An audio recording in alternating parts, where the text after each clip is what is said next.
हमरा वीडियो में सब लोग के स्वागत बा। प्रणाम नमस्ते। जे छोट बा उ सब लोग के प्यार बा, जे बड़ बा ओकरा के नमस्ते हमार बा। तो हमरो के सपोर्ट करी, हमरो के स्वीकार करी हमार भोजन के आ सुनी आ हमरा के सब्सक्राइब कर मत भूलाई कि हमरो के सपोर्ट करी। सब लोग के हम कर जोड़तानी। एगो रउआ के प्यारा एगो भजन शिव गुरु के सुनावतानी, शिव चर्चा के।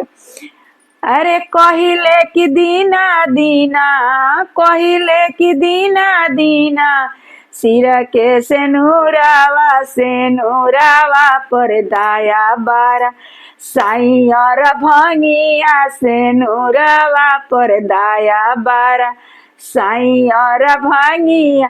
कहिले कि दीना दीना, कहिले कि दीना दीना, हाथ के कंगनावा पर दाया बारा, साई शिवदानिया कंगनावा पर दाया बारा, साई और भंगिया।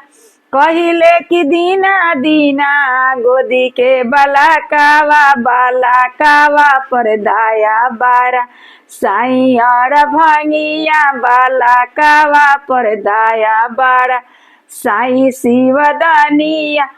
कहिले कि दीना दीना, कहिले कि दीना दीना, बेटावा से पोतावा, कहिले कि दीना दीना, नतिया से दामादा, पोतावा पर दाया बारा, साई शिवदानिया बेटावा पर दाया बारा, साई शिवदानी। नतिया नतिनिया पर दया बारा, साई शिवदानी।